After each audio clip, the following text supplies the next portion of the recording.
They say the desert is a place of ghosts and second chances, but it rarely grants both to the same man. For Wyatt Ford, a cowboy with a conscience as wide as the Texas sky, a single act of mercy in the blistering heat of the Chihuahuan desert would echo across the years. He spared the life of a dying outlaw, a man the world had every right to forget. But the West has a long memory, and when an innocent woman, Wyatt's own bride, stood on the gallows with a noose for a necklace, the only soul who could save her was that very same ghost from the desert, a man whose debt was about to come due in the most spectacular and violent way imaginable. This is the story of how a single spared breath returned to stop a hanging. The sun was a merciless hammer in the Chihuahuan desert, beating down on the cracked earth and the lone figure of Wyatt Ford. It was a land of harsh truths, where life was measured in the shade of a cactus and the weight of water in a canteen. Wyatt, a man whose face was a road map of sun and wind, understood these truths. He was trailing 3 longhorns that had broken from his small herd, their tracks weaving a drunken path toward the Mexican border. He wasn't a bounty hunter or a lawman, just a rancher, trying to build a life with his own 2 hands on a patch of unforgiving Texas soil. His horse, a sturdy buckskin named Dusty, snorted, shaking its head as if to dislodge the oppressive heat. It was then that Wyatt saw it a smudge against the shimmering horizon that wasn't a cactus or a rock. It was a buzzard, then another circling with that patient, unnerving grace that spelled only one thing: death. Curiosity, a dangerous commodity in these parts, got the better of him. He nudged Dusty forward, his hand resting instinctively on the worn grip of the Colt Peacemaker holstered at his hip. As he drew closer, the scene resolved itself into a grim tableau. A dead horse, its flank bloated and dark with dried blood, lay contorted on the ground. A few feet away, propped against a sun-bleached boulder, was a man. He was dressed in the tattered finery of an outlaw, a black duster now coated in a fine red dust and scuffed leather boots. A dark, ugly stain spread across his gut, a wound that was weeping life into the thirsty sand.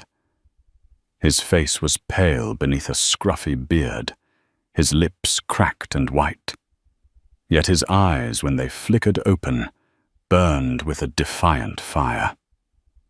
"Come to pick the bones, have you?" The man rasped, his voice a dry crackle.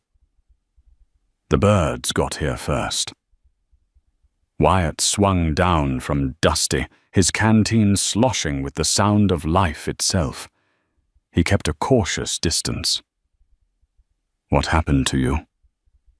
The outlaw gave a weak, cynical laugh that turned into a grimace of pain.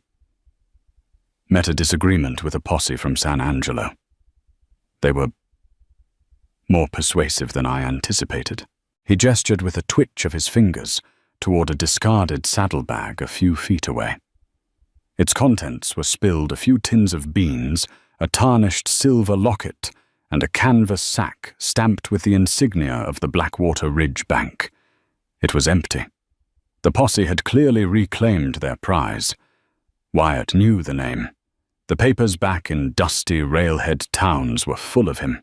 Silas Kane, they called him. Sidewinder Silas. Wanted for bank robbery, train hold-ups, and the killing of 2 Pinkerton agents. This man wasn't just an outlaw. He was a walking, or rather dying, piece of notoriety. The bounty on his head could buy Wyatt a prime bull and a new wagon. It could make the next year and the year after that a damn sight easier. Wyatt walked over to the saddlebag, nudging the empty bank sack with the toe of his boot. But it wasn't the sack that held his attention. It was the locket. He picked it up. It was simple and silver, and engraved with a single, delicate rose. He flicked it open. Inside there was no portrait, just a tiny, intricate engraving for my Elara. Forever yours. That ain't yours. Silas coughed a trickle of blood, appearing at the corner of his mouth.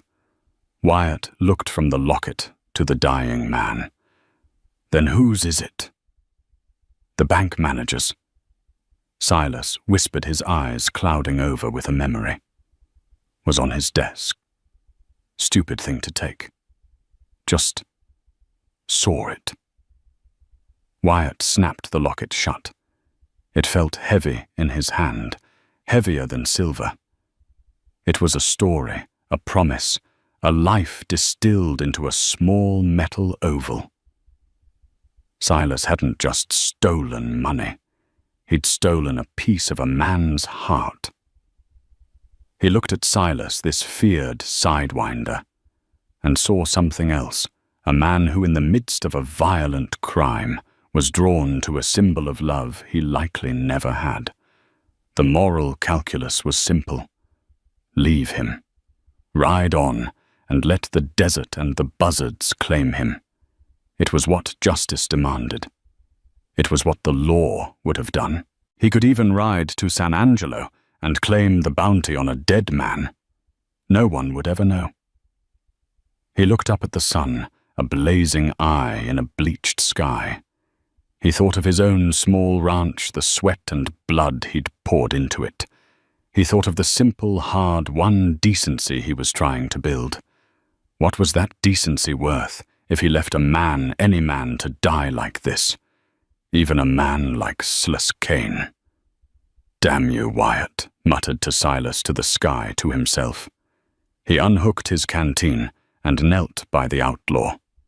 Silas flinched, expecting a bullet, not a kindness. Wyatt uncorked the canteen and lifted the man's head, letting a trickle of precious water run over his cracked lips. Silas drank greedily, his eyes fluttering with a mixture of suspicion and disbelief. Why, Silas rasped when he was done. My pa always said, you don't have to be a good man to do a good thing. Right now, I reckon I'm just testing the theory. Wyatt said, his voice gruff. He examined the wound. It was bad, a gut shot that had festered in the heat. Without a doctor, it was a death sentence, just a slower one. But Wyatt had some experience setting bones and stitching up cattle. He tore a strip from his own spare shirt. It was a poor substitute for a bandage, but it was better than nothing. As he worked, cleaning the wound as best he could with whiskey from his flask, Silas watched him, his earlier defiance melting away into a raw, painful vulnerability. They took the money, Silas said, his voice barely a whisper. All of it. $2,000. Money comes and goes, Wyatt replied, pulling the makeshift bandage tight, earning a sharp hiss of pain from the outlaw. What about the locket? Silas looked away toward the endless expanse of rock and heat. I told you. It was just there. Wyatt didn't press him. He knew a lie of omission when he heard one. He finished his work and stood up. Now came the harder part. He couldn't leave him, but he couldn't take him to the law. Bringing in a wounded sidewinder.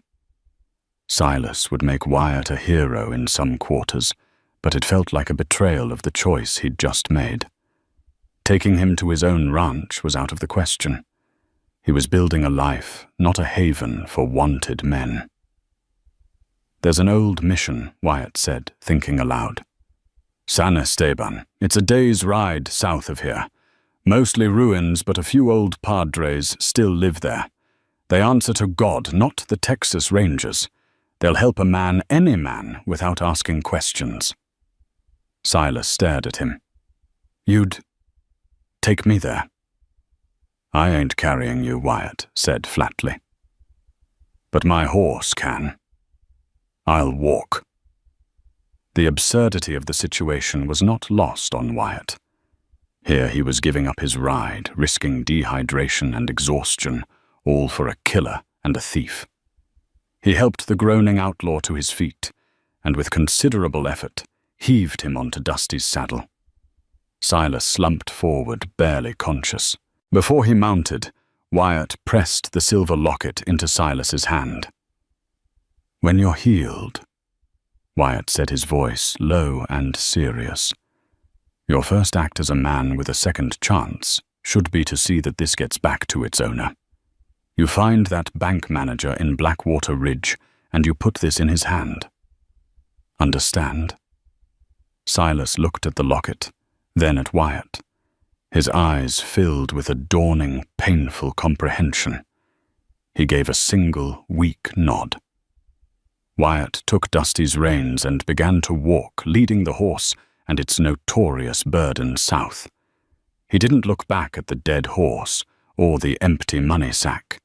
He just walked one foot in front of the other, a lone man leading his own conscience through the desert, wondering if he'd just made the biggest mistake of his life or the best decision.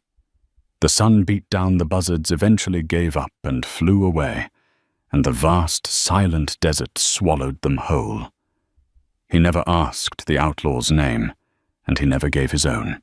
They were just two ghosts passing in the heat, bound by a singular, unspoken pact.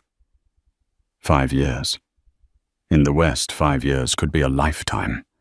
It could turn a boomtown into a ghost town, a greenhorn into a seasoned hand, and a lonely rancher into a husband.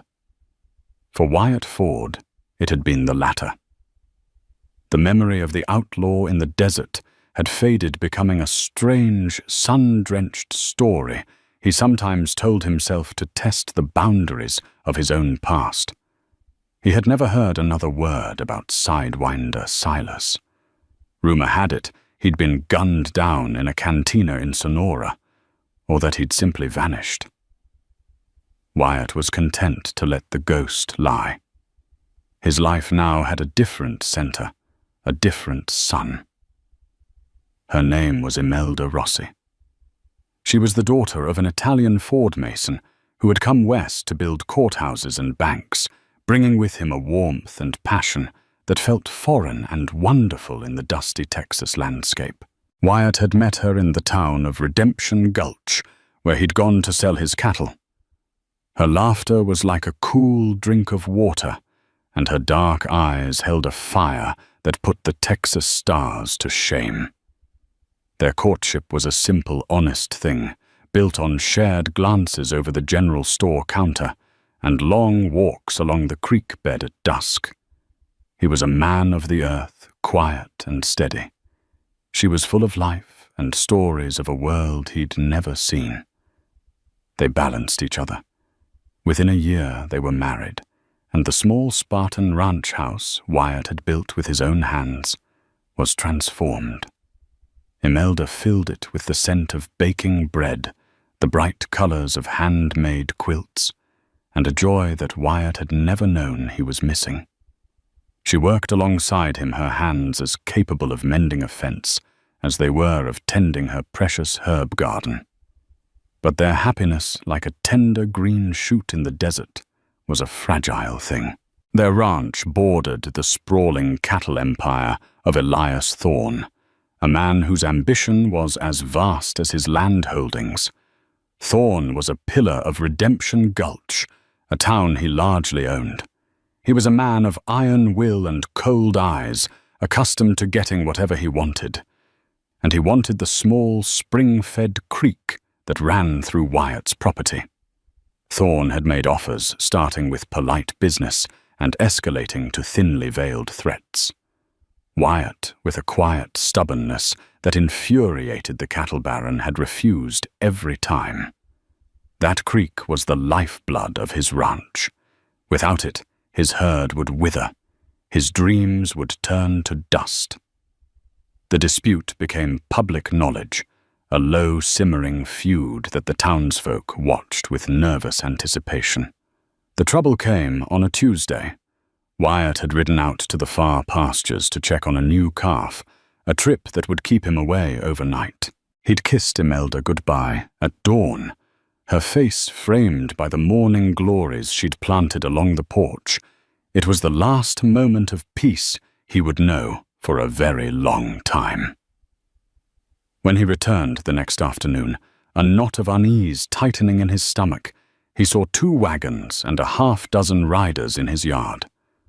One of them was Sheriff Brody, a man whose loyalty to Elias Thorne was as plain as the sweat stains on his hat. Sheriff Wyatt called out, swinging down from Dusty. "What's the trouble?" Brody wouldn't meet his eye. He gestured grimly toward the porch. "There's been a situation, Wyatt." Wyatt's blood ran cold. He pushed past the sheriff and stormed into his home. The room was in disarray. A table was overturned, and there, kneeling on the floor, her face ashen and stained with tears, was Imelda. 2 of Thorne's ranch hands were holding her by the arms. Bella Wyatt shouted, moving toward her. "Stay back!"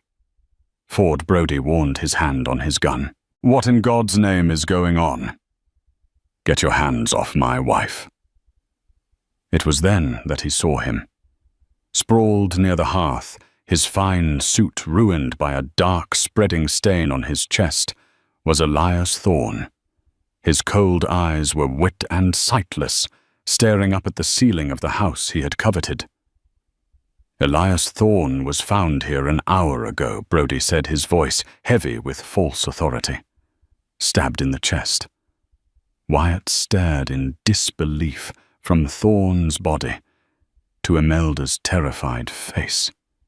"This is insane." "Bella, what happened? I don't know," she sobbed. "He came here this morning. He was angry, shouting about the creek. He tried to force himself on me. Wyatt, I swear it. I fought him off. I ran outside. When I came back in, he was like this. She's lying, one of Thorne's men." A foreman named Caleb sneered. "We heard the shouting from the ridge, heard her threaten him, said she'd see him dead before he ever got her land. And we found this," Brody said, holding up a long, slender knife with a rag. Wyatt recognized it instantly. It was Imelda's gardening knife, the one she used for her herbs, with a handle she'd lovingly carved from a piece of mesquite. It was covered in blood. Found it in her apron pocket. "No," Imelda cried. He grabbed it from the table. "We struggled. It must have. I don't know. It was a nightmare, a whirlwind of lies and accusations. Wyatt knew with a certainty that chilled him to the bone that it was a setup. Thorne, frustrated and arrogant, had likely come to intimidate Imelda. Things had gone wrong, or worse, someone else had been waiting. Caleb, the foreman, had always been Thorne's bulldog. What if he'd followed his boss, seen an opportunity, and framed the woman who was the source of his master's frustration? But Wyatt's certainty was worth nothing against the cold, hard facts. The motive was the public land dispute. The opportunity was Wyatt's absence. The weapon was Imelda's. The witness was Thorne's own foreman. They dragged Imelda out of the house, her pleas for Wyatt lost on the wind. Wyatt lunged forward, blind with rage, but was met with the butt of a rifle that sent him sprawling into the dust. The last thing he saw was the wagon carrying his wife away, kicking up a trail of dust that blotted out the sun. The trial was a farce, a piece of theater orchestrated to arrive at a predetermined conclusion. It took place in the very courthouse Imelda's father had helped build. Judge Morrison, a man who played poker with Thorne every Friday night, presided. The prosecutor laid out the case with a mug precision. Caleb, the foreman, gave his damning, perjured testimony. Another of Thorne's men, a young hand named Billy Parker, claimed he'd seen Imelda cleaning the knife by the water pump, a look of grim satisfaction on her face. Billy looked terrified on the stand, his eyes darting towards Caleb every few seconds. Wyatt hired the only lawyer in town, not on Thorne's payroll, a drunkard named Silas Pickering, who did his best but was hopelessly outmatched. Wyatt testified. Imelda testified their love and her innocence, a palpable force in the room, but it was like shouting into a hurricane. The story was too simple, too sensational. The scorned woman, the powerful man, the bloody knife. The jury comprised of townsfolk who depended on Thorne's enterprises for their livelihoods was out for less than an hour. The verdict was guilty. The sentence was death by hanging. The date was set for 2 weeks hence. Redemption. Gulch had its villain. The newspapers called her the Rose of Redemption, a poetic, cruel moniker that sealed her fate. Wyatt was a broken man. He visited Imelda in the small, grimy jail cell. She was a ghost of herself, but her faith in him never wavered. "Find them, Wyatt," she whispered through the bars, her hand clutching his. "Find who did this. Don't let them kill me for a lie." He promised he would. But as he walked out into the hostile streets of Redemption Gulch, a town that now looked at him with a mixture of pity and contempt, he felt a profound and terrifying hopelessness. He was one man against a system of power and lies. He had no evidence, no allies. The truth was buried, and the grave was being dug for his wife. He looked out toward the horizon, toward the vast, empty expanse of the West, a land that had given him everything and was now taking it all away. He needed a miracle. He needed a ghost. The first week was a blur of frantic, desperate motion. Wyatt beat on every door that wasn't slammed in his face. He tried to talk to the young witness, Billy Parker, but Caleb and 2 other Thorne ranch hands were always there, shadowing the boy, their presence a silent, menacing warning. Wyatt confronted Sheriff Brody, presenting inconsistencies in the timeline, questioning the convenient discovery of the knife, but Brody just blew cigar smoke in his face and threatened him with jail for harassment. Wyatt spent his nights poring over the events, searching for a crack in the conspiracy. Elias Thorne's son, Luther Thorne, had arrived from back east for the funeral. Luther was a man cast in a different mold from his father, softer, quieter, with the haunted eyes of a man who had lived his entire life in a formidable shadow. He seemed genuinely grief-stricken, but Wyatt couldn't shake a feeling of unease. Luther stood to inherit everything. It was the oldest motive in the book. But he had an alibi. He'd been on a train from St. Louis when the murder occurred, a fact verified by the station master himself. Despair began to set in, as thick and cloying as the summer humidity. The gallows was being built in the town square. The rhythmic thud of the carpenter's hammer, a constant, sickening reminder of the dwindling time.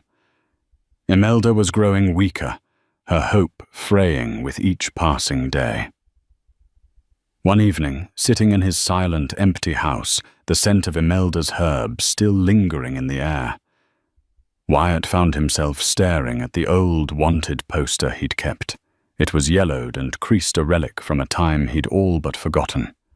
Sidewinder Silas Kane, a man he'd saved, a man who owed him a life.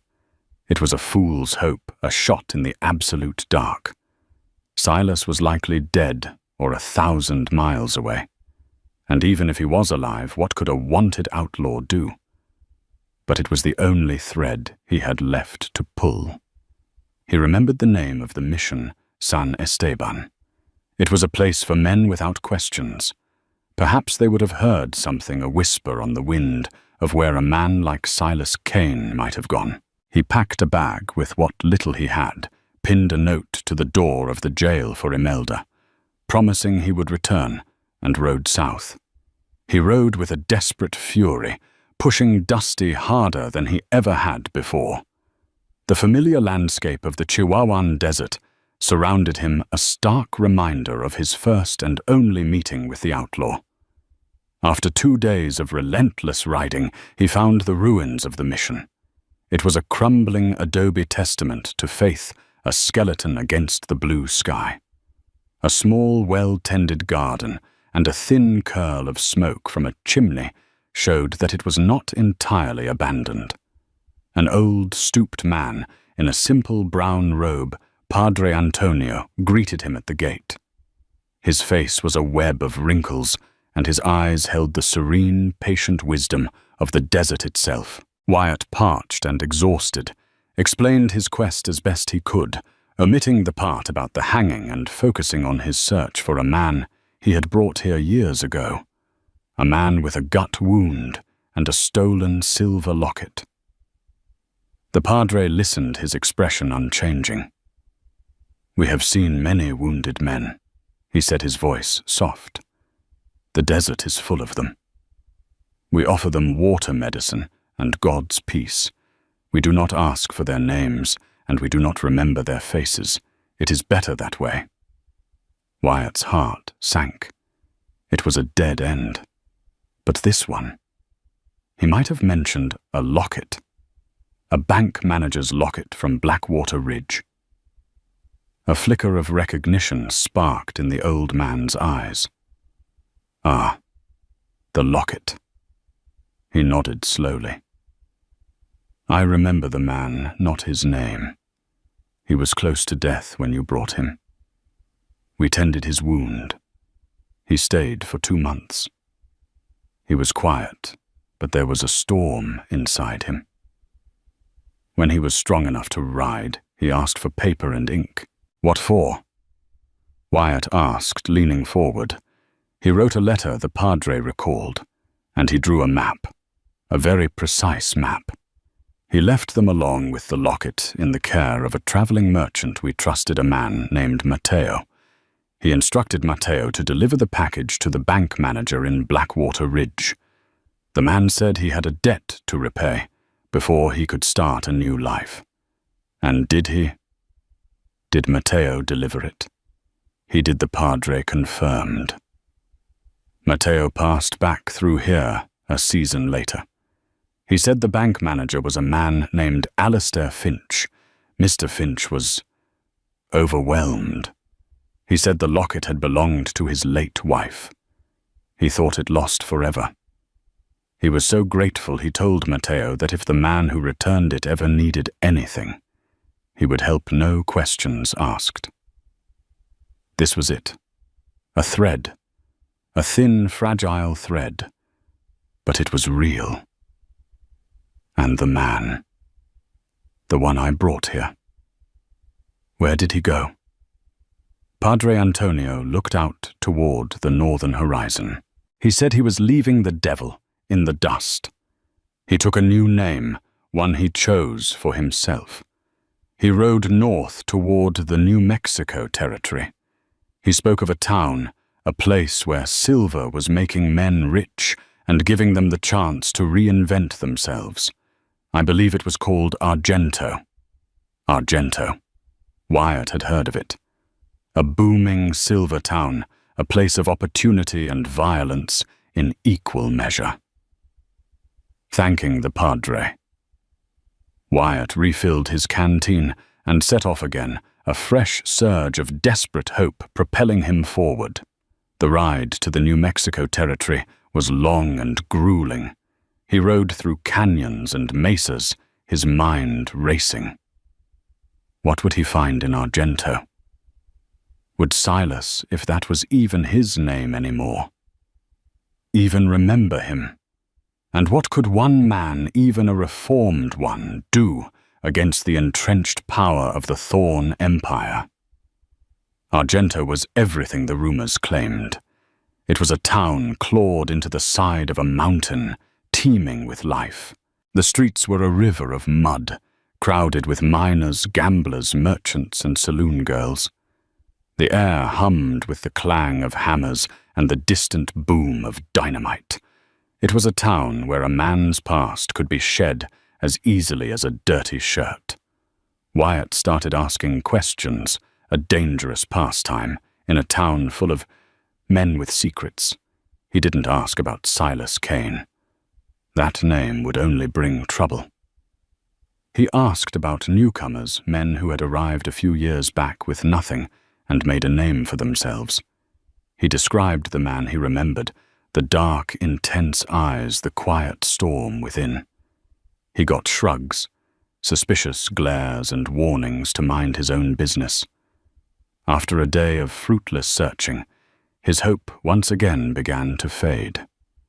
He was in a saloon called the Silver Dollar, nursing a warm beer, when he overheard a conversation at a nearby table. "Mr. Cole is buying up the claim on Widow's Peak," a man in a dusty suit said. "Paid twice what it's worth. The man plays a long game."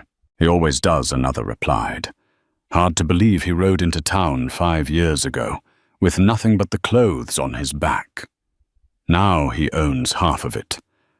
Quiet man. Keeps to himself. But when he speaks, people listen."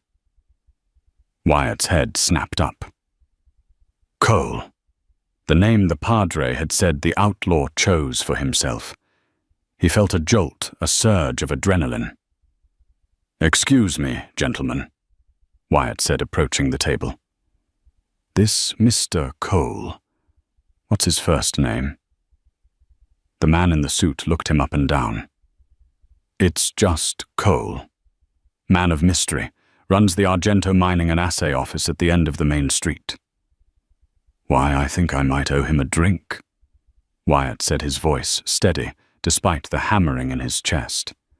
He walked out of the saloon and down the muddy street, his boots sinking into the mire. The Argento Mining and Assay office was the most impressive building in town, a 2-story structure made of Ford and solid timber. It spoke of wealth and permanence. He pushed open the heavy oak door. The interior was quiet and orderly. A clerk sat behind a counter, weighing a miner's pouch of silver dust. The office in the back was separated by a wall of frosted glass, the silhouette of a man visible through it. "I'm here to see Mr. Cole," Wyatt said to the clerk. "Do you have an appointment?" the clerk asked, not looking up. "No," Wyatt said. "Just tell him a man from the Chihuahuan desert is here. A man who walks." The clerk looked up, annoyed, but something in Wyatt's tone made him pause. He disappeared into the back office. A moment later, the silhouette behind the glass stood up. The door opened. The man who emerged was transformed. He was dressed in a tailored suit. His hair was cut short, and his face was clean-shaven, revealing a strong jawline. He was older, his eyes carrying the weight of his new life, but there was no mistaking him. It was Silas Kane. He looked at Wyatt, and for a long moment there was no recognition. Then his eyes widened slightly. He scanned Wyatt from his worn-out boots to his determined face. The memory clicked into place. The desert, the sun, the canteen, the walk. "You, Silas, now."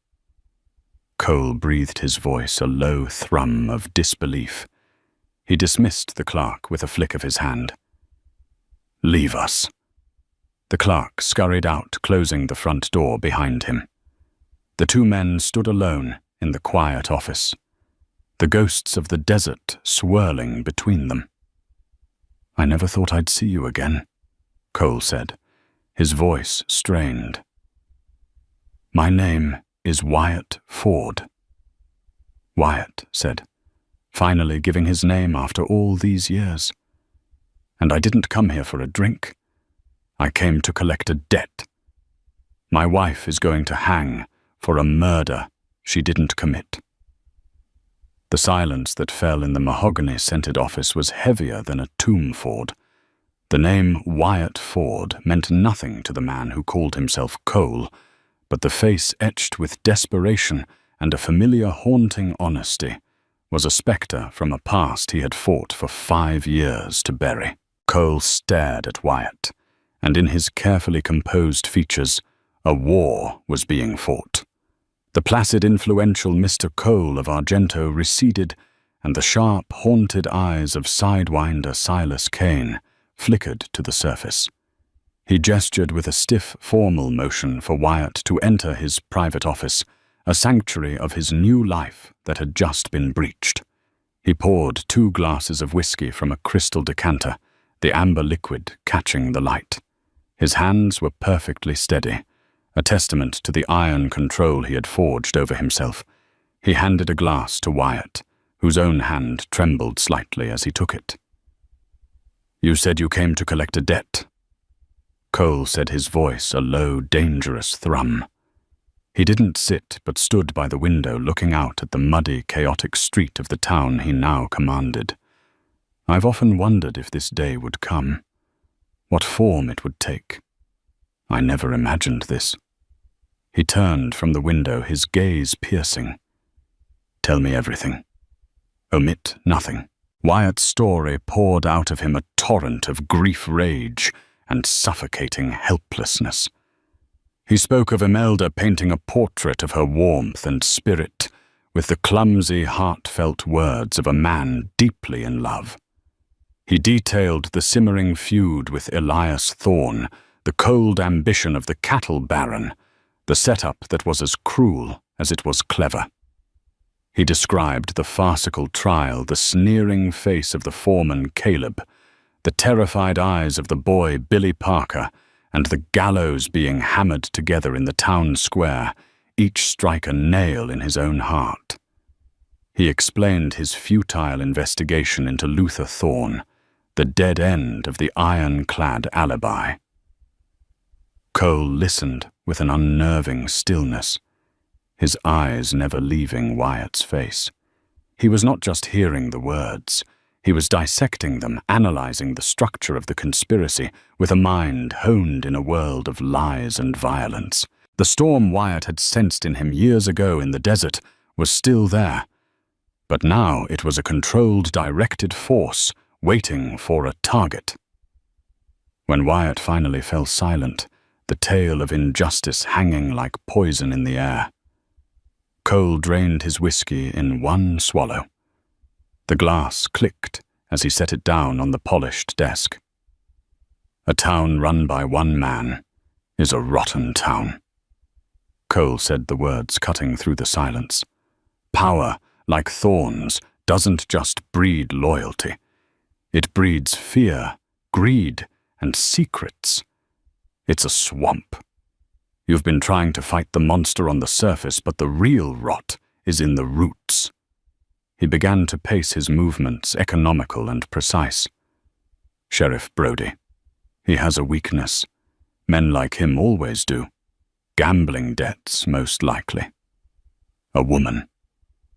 Thorne owned him, so his investigation was designed to fail. He's a pawn. He paused, his mind assembling the pieces. Caleb the foreman. You described him as a bulldog. He's the weapon, the blunt instrument. Loyal, vicious, but not the architect. He hasn't got the mind for it. He stopped and locked eyes with Wyatt. Which brings us back to the son, Luther. The grieving heir who inherits everything. But the alibi, Wyatt insisted, frustration lacing his voice. The station master himself verified it. Luther was on a train from St. Louis. An alibi is only as strong as the people who provide it. Cole countered, a flicker of the old Sidewinder's cynicism in his tone. Timetables can be fudged. Telegraphs can be delayed. People, especially those under the thumb of a man like Thorne, can be bought for a handful of silver. He walked to a large, detailed map of the territories on his wall. He tapped a finger on Redemption Gulch. No Luther is the key. But his motive is clouded by grief, his hands kept clean by distance. The framing of your wife, it's brilliant in its cruelty. It's a flourish. It doesn't just remove his father.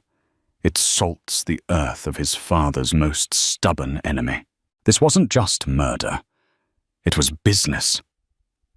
Cole's composure was absolute, but Wyatt could see a fire kindling in the depths of his eyes. This was more than just a puzzle to him. It was personal. The weak link Cole declared, turning from the map, is the boy. Billy Parker. The witness. He's cracking under the weight of the lie. Caleb and his men are guarding him because they know it. We break him, the whole rotten structure collapses. I can't get near him, Wyatt said, the familiar despair creeping back. You tried as Wyatt Ford. The desperate husband, Cole said, his voice hardening. You appealed to decency in a town that has none left. We won't be appealing. We will be applying pressure. You have the heart for this fight, Wyatt. He paused. I have the necessary experience in navigating the darkness. He opened a desk drawer, and Wyatt saw for a fleeting second the butt of a holstered revolver nestled inside. And I have resources. He pulled out a stack of telegraph forms. I have dealings with the Southern Pacific Railroad. I can get copies of every passenger manifest, every employee duty roster, and every station telegraph log for the last month. We will find the smudge on Luther Thorne's perfect alibi. He then looked Wyatt straight in the eye, the formality melting away to reveal the raw truth of the moment. You didn't leave me for the buzzards. You gave me water when you could have put a bullet in me. You gave me your horse and walked through that hell so I could live. Everything I have, this office, my name, my very breath, is because of that choice. Your wife will not hang. I swear it on the life you gave me. 9 days. The countdown had begun. Cole's efficiency was breathtaking. He sent a trusted quiet man named Marcus, whose eyes missed nothing to ride ahead to Redemption Gulch. Marcus's instructions were simple. Melt into the background. Learn. Billy. Parker's every move, identify his guards, and sketch a map of the Thorne Ranch's vulnerabilities. He was an extension of Cole's will, a ghost to watch the ghosts. Meanwhile, telegrams flew. The passenger manifests arrived, and just as Wyatt had said, Luther Thorne's name was there, pristine and accounted for. Cole spread the papers across his desk. It's too clean, he murmured, scanning the columns of names. Amateurs are messy. Professionals are clean. But the arrogant ones, they're too clean. For a full day, they scrutinized the accompanying documents, employee rosters, maintenance schedules, telegraph logs. Wyatt, his mind clouded with images of Imelda, found it hard to focus. His simmering rage was a poor tool for this meticulous work. Cole, however, was a surgeon, methodically dissecting the paper trail. He was the one who found it. Here he set his finger jabbing a line on an employee roster from a small depot called Coyote Creek, 2 stops before Redemption Gulch. Telegraph operator. A man named Frank Henderson resigned his position the day after the murder. The reason cited was a sudden family illness. He was paid his final wages in cash and was gone by sundown. That could be anything, Wyatt said, though his heart began to beat faster. A man with a sick family doesn't run? Cole said, his voice flat. He sends for money. Henderson was paid to disappear. He was paid to hold a message. To report the train from St. Louis on time when it was actually sitting on a siding 20 miles out of town. He was paid to give Luther Thorne a window, a 2, maybe 3-hour window. Long enough to get off at Coyote Creek Ride, hard to the ranch, oversee the murder, and get back on the train before anyone in Redemption Gulch was the wiser. The theory settled into place, solid and terrifyingly plausible. They now had a path. They had to break Billy Parker. With Marcus's maps and intelligence, they rode out from Argento Cole's calm determination, a steadying anchor for Wyatt's frayed nerves. They met the scout in a hidden arroyo, a few miles from the Thorne ranch. The report was concise. Billy was never alone. Caleb or 2 other senior hands loyalists from Thorne's old crew were with him constantly. There's no way to get to him without a full-blown gunfight, Marcus concluded. Cole stared at the map spread on the ground, the firelight flickering across his face. "Then we don't go to him," he said softly. "We make the mountain come to us." The plan was audacious, relying on Wyatt's knowledge of the land and Cole's knowledge of chaos. As night fell, Wyatt crept to the far western boundary of the Thorne property, to an old, dilapidated line shack used for storage. He lit a bundle of oil-soaked rags and tossed it inside. The dry old timber caught with a roar. Within minutes, a column of smoke and an angry orange glow painted the night sky. Just as Cole predicted, the alarm was raised. Caleb, ever the loyal foreman, rallied the majority of the ranch hands and galloped off to fight the blaze, fearing it would spread to the open range. It was the distraction they needed. Billy Parker was left in the bunkhouse with a single, complacent guard. Cole moved through the darkness like a phantom. Wyatt, watching from a ridge, saw only a flicker of movement near the bunkhouse door. There was no loud struggle, just a single, muffled grunt. A moment later, Cole emerged from the shadows, half dragging, half carrying the terrified form of Billy Parker. They took him to the camp in the arroyo. The boy was trembling uncontrollably, convinced his final moments had come. "We're not going to kill you, son," Wyatt said, his voice rough but not unkind. He offered the boy a canteen of water. "We just want the truth. We need it." Billy just wept, shaking his head, too terrified to speak. Caleb's threats were a fresh brand on his soul. Cole stepped into the firelight, his face calm, his presence commanding. He didn't raise his voice. He didn't show a weapon. He simply knelt so he was eye level with the boy. "I know what fear tastes like, Billy." He began his voice a low, mesmerizing cadence. "I know what it's like to be trapped in a tat of your own making, to do things that curdle your soul because you think there's no other choice. But a lie is a prison cell you carry inside you. It gets smaller every day, and right now, the walls of your cell are closing in, and they're about to crush an innocent woman. Is that who you are? A man who lets his fear kill a good woman?" Billy flinched, but he was listening. "Let me tell you a story," Cole continued, his eyes holding the boy's gaze. "Years ago, there was a man, a bad man. He'd done terrible things and the law was at his heels. He ended up gut-shot and dying in the desert, worth less than the vultures circling over his head. He was ready to die. He deserved it. But then a stranger came along, just a cowboy. He had every reason to finish the job or just ride on by. Instead, he gave the man water. He bandaged his wound. He put the dying outlaw on his own horse and walked for a full day under that killer sun to get him to safety." Cole's voice was barely a whisper now, but it filled the entire arroyo. That stranger gave the outlaw a second chance, a chance to be someone else, a chance to wash the blood off his hands and build a life. Every morning since that outlaw has had to wake up and try to be a man worthy of that gift. Your lie is about to put a rope around the neck of that stranger's wife."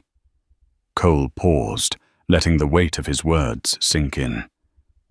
"You have a choice right now, Billy.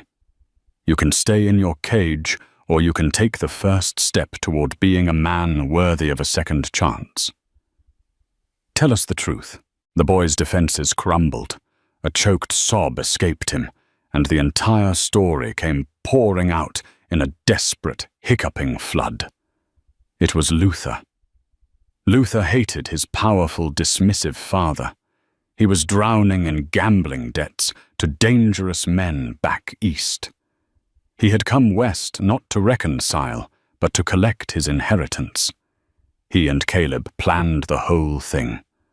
Caleb was the one who plunged the knife into Elias Thorne's chest, while Luther watched from the doorway, his face pale and sick. They planted the knife, coached Billy on his story, and threatened to travel to Missouri and murder his mother and sister if he ever breathed a word of the truth. It was the confession they needed, but it wasn't enough. In a courtroom, it was still just a scared boy's word against a wealthy heir and his foreman.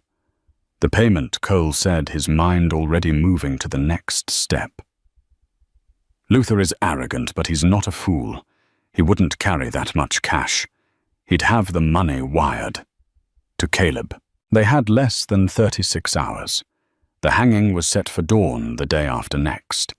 Another telegram was dispatched, this one sent by Marcus on a hard ride to the next town over. It was a coded message to a contact of Cole's in a St. Louis bank, a man who owed him a significant favor. The message requested information on any recent large transfers of funds authorized by Luther Thorne. The following day was an agony of waiting.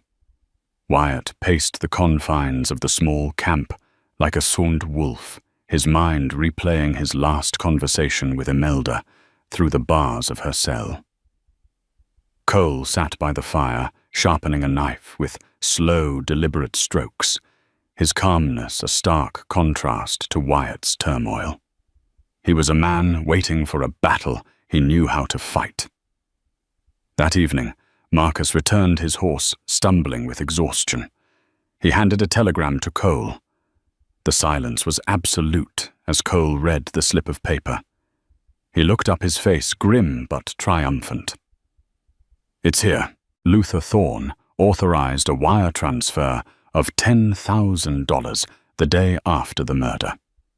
It was deposited into a new account at the Bank of San Angelo, an account opened last week by one Mr. Caleb."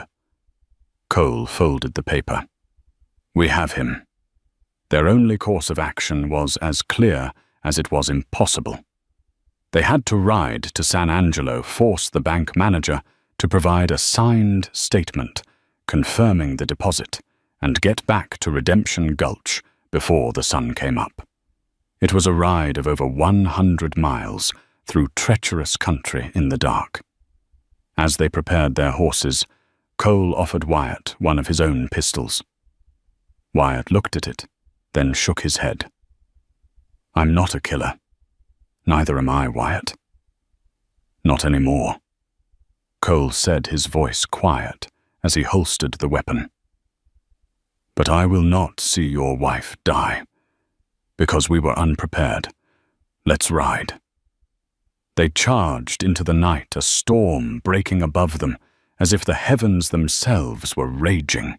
Lightning illuminated the landscape in stark, ghostly flashes, followed by claps of thunder that echoed like cannon fire. Rain fell in blinding sheets, turning the ground to slick mud and the dry creek beds into dangerous, surging torrents. It was a hellish, desperate ride, a race against time and the elements. They reached San Angelo just as the first hint of gray lightened the eastern sky. They didn't wait. Cole, his face a mask of cold authority, pounded on the bank manager's home door, dragging the terrified man from his bed. In the bank, with the storm still rattling the windows, Cole laid out the situation with chilling clarity. Faced with Cole's unyielding intensity and the threat of being implicated as an accessory to a capital crime, the flustered manager quickly signed an affidavit, confirming Caleb's deposit. They didn't rest. They swapped their exhausted horses for fresh mounts and began the frantic ride back. The sun was now their enemy, a golden eye rising in the sky, chasing them. As they crested the last ridge overlooking Redemption Gulch, their hearts seized. The town square was filled with a silent, expectant crowd. The gallows stood stark against the morning sky. And on the platform, a small hooded figure stood between Sheriff Brody and the hangman, Imelda. "Dear God, we're too late." Wyatt choked out the words, ripped from his soul. Cole drew his peacemaker, the click of the hammer cocking, sounding impossibly loud. His face was granite. "No," he gritted out. "We're right on time." He spurred his horse, and together they charged down the hill, their voices roaring a challenge that cut through the morbid silence of the crowd.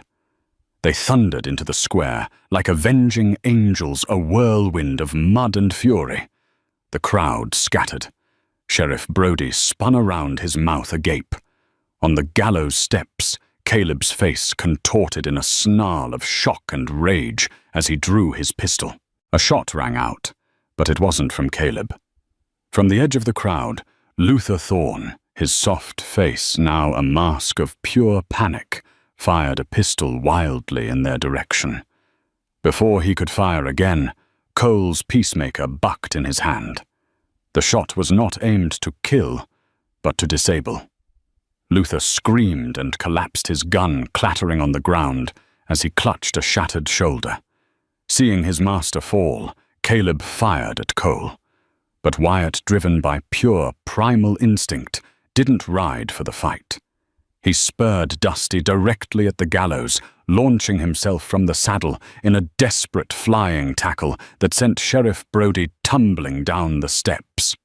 Wyatt scrambled onto the platform, his hands shaking as he tore the rough hood from Imelda's head. She gasped, her eyes wide with terror, finally focusing on his face in dawning, disbelieving hope. Below, Cole had dismounted, using his horse for cover with the practiced ease of a veteran gunfighter. He was not the reckless sidewinder. He was a cold tactician. A single deliberate shot from his Colt ripped through Caleb's gun hand, sending his pistol cartwheeling through the air. The burly foreman shrieked in pain and collapsed, cradling his ruined hand. A stunned, absolute silence fell over the square. Wyatt, standing on the platform with his arm around his trembling wife, held the bank manager's affidavit high in the air. His voice, shaking but clear, rang out across the crowd. "Imelda Ford is innocent. Her accusers are the murderers. Luther Thorne paid his foreman Caleb to murder his own father. I have the proof right here." As if on cue, Marcus emerged from the livery stable, pushing a still terrified Billy Parker before him. "Tell them Marcus ordered." And Billy, finding a courage he never knew he possessed, shouted his confession to the shocked faces of his neighbors, the truth finally breaking free. The town, so quick to condemn, stood in collective shame-faced silence. The entire conspiracy, so carefully constructed, had been shattered in less than a minute. Imelda sagged against Wyatt, her sobs of relief the only sound in the square. Cole calmly walked his horse over the smoke from his pistol barrel, curling into the clean morning air. He looked up at Wyatt and Imelda, a faint, unreadable expression on his face. His debt was paid. He had given back the life that was spared for him. The sun rose fully over Redemption Gulch, casting its bright, unforgiving light on the truth. And so the story of Wyatt and Imelda Ford became a legend in that small Texas town, a testament to love, endurance, and the unshakable power of truth.